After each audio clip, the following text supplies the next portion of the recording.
Okay, it's going to be hard to see with this big pot, but we're going to go for it. Alright, first thing I'm going to do, boop, I'm going to throw a couple of little butter cubes in there. Going to get some butter rolling around. Now, I've got some London broil diced up there. And we're going to saute it up with some onion and see what happens. While we're waiting, let's talk about Brunswick stew. Most of my northern friends have no idea what Brunswick stew is.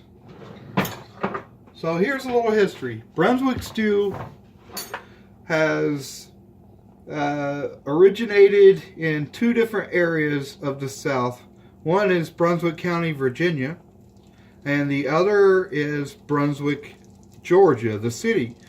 Both areas claim to be the origin of the beginnings of Brunswick stew.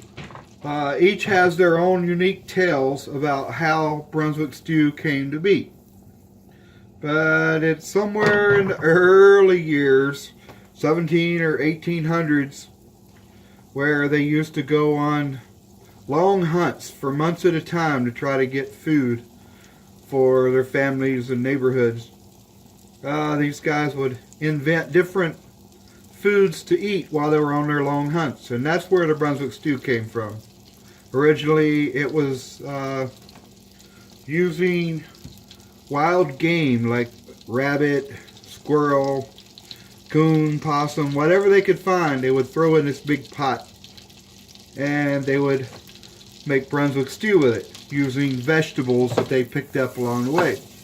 Alright, so my family recipe is nowhere near this, but this is the way we're going to do it today, because what we're looking for is a sipping soup.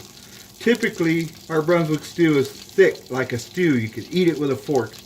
But what we want today is something I can pour in a cup and I can sip on and have that nice Brunswick stew flavor, even though it's a sipping soup.